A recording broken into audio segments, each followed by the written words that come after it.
ఆంధ్రప్రదేశ్లో hydro power project చాలా తీవ్రమైనటువంటి స్థాయిలో మంటలు పుట్టిస్తోంది. ప్రభుత్వానికి కొత్త సమస్యలు తీసుకొస్తోంది. రాష్ట్ర ప్రభుత్వం ఆలోచించిన దానికి విరుద్ధంగా ఇప్పుడు సామాన్య జనం ఎగబడుతున్నారు. ప్రభుత్వ వైఖరి మీద తీవ్ర స్థాయిలో ఆగ్రహిస్తున్నారు. అనేక రకాలుగా ఆందోళనకు పూనుకుంటున్నారు. గిరిజన ప్రాంతాల్లో హైడ్రో పవర్ ప్రాజెక్టుల కోసం చంద్రబాబు సర్కార్ ఇచ్చినటువంటి అనుమతులకు వ్యతిరేకంగా భారీ ర్యాలీలు తీస్తున్నారు.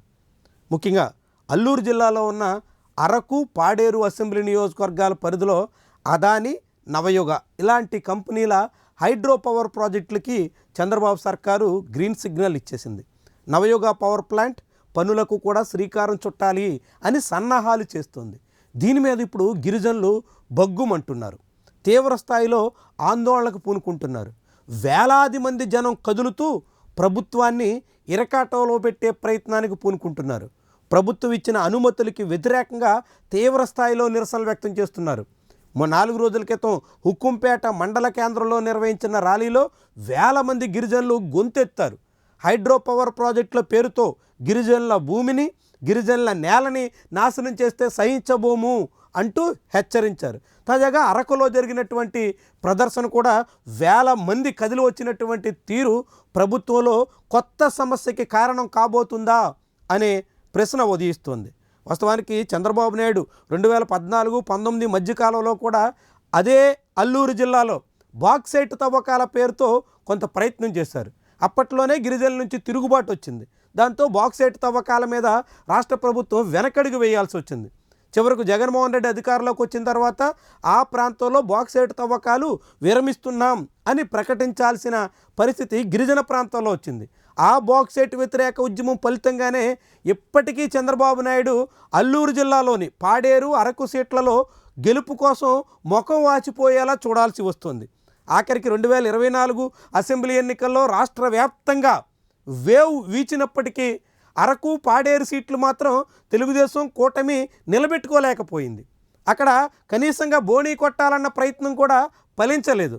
అక్కడ కూడా మళ్ళీ వైఎస్ఆర్సీపీ జెండానే ఎగరడానికి గిరిజనుల్లో చంద్రబాబు వ్యతిరేకత ఏ మాదిరిగా ఉందో తెలియజేసే అంశంగా మనం చూడాల్సి ఉంటుంది. అలాంటి ప్రాంతంలో ఇప్పుడు హైడ్రో పవర్ ప్రాజెక్టుల పేరుతో చంద్రబాబు మరోసారి మంట రాజేసినట్టుగా కనిపిస్తోంది.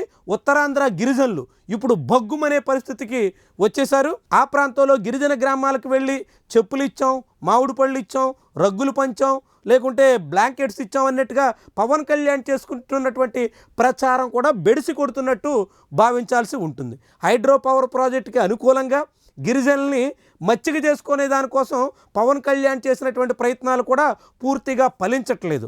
ఆయన కూడా ఆ ప్రాంతానికి వెళ్ళి అక్కడ 1-2 రోజుల పాటు కొంత అడావిడి చేసిన ఇప్పుడు మళ్ళీ అక్కడికి వెళ్ళడానికి కూడా పవన్ కళ్యాణ్ వెనకడుగు వేయాల్సిన పరిస్థితి వస్తుంది.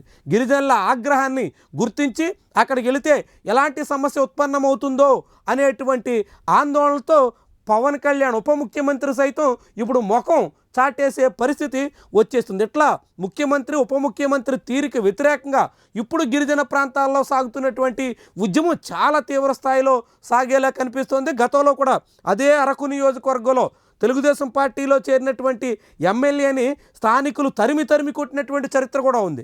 ఇలాంటి నేపథ్యంలో ప్రభుత్వం, చంద్రబాబు ముఖ్యంగా చాలా జాగ్రత్తగా వ్యవహరించాల్సి ఉంటే అందుకు విరుద్ధంగా హైడ్రో పవర్ ప్రాజెక్టుల చుట్టూ అనుమతులు ఇస్తూ అక్కడ గిరిజన గూడాల్లో రేపినటువంటి సెగ చాలా తీవ్రతరానికి చేరే ప్రమాదం అయితే కనిపిస్తోంది. మరి ప్రభుత్వం ఈ విషయంలో ఆచితూచి వ్యవహరిస్తుందా, లేకుంటే ఆ పవర్ ప్రాజెక్టు కంపెనీల కోసం గిరిజనులతో కయ్యానికే దిగుతుందా?